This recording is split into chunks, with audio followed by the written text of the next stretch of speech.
তারা আঘাত হানত ছায়ার ভিতর থেকে। ব্যবসায়ী, সাধু, এমনকি ভিক্ষুকের ছদ্মবেশে। কোনো টার্গেটই ছিল না তাদের জন্য বেশি শক্তিশালী, কোনো প্যালেসই ছিল না খুব বেশি প্রোটেক্টেড, আর কোনো জায়গায় ছিল না খুব বেশি পবিত্র তাদের জন্য। তারা ছিল হাসাসিয়ান, একটি সিক্রেট অর্ডার যারা লুকিয়েছিল পার্সিয়ান পাহাড়গুলোতে, তাদের স্টোন ফোর্ট্রেসের ভিতরে, যেখানে নিয়োগপ্রাপ্তদের ড্রাগ দিয়ে দেখানো হতো জান্নাতের ভিশনস।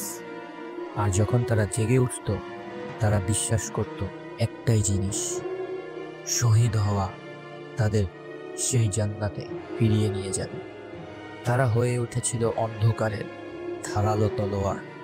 পাঠানো হতো রাজা, খালিফা আর ক্রুসেডার্সদের হত্যা করতে।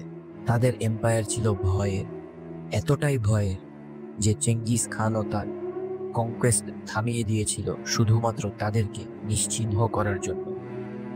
আর যদিও মঙ্গোলসরা তাদেরকে মুছে ফেলেছিল, তাদের নাম আজও টিকে আছে। প্রতিবার যখন আমরা ফিস ফিস করে বলি সেই শব্দটা, আসাসিয়ান।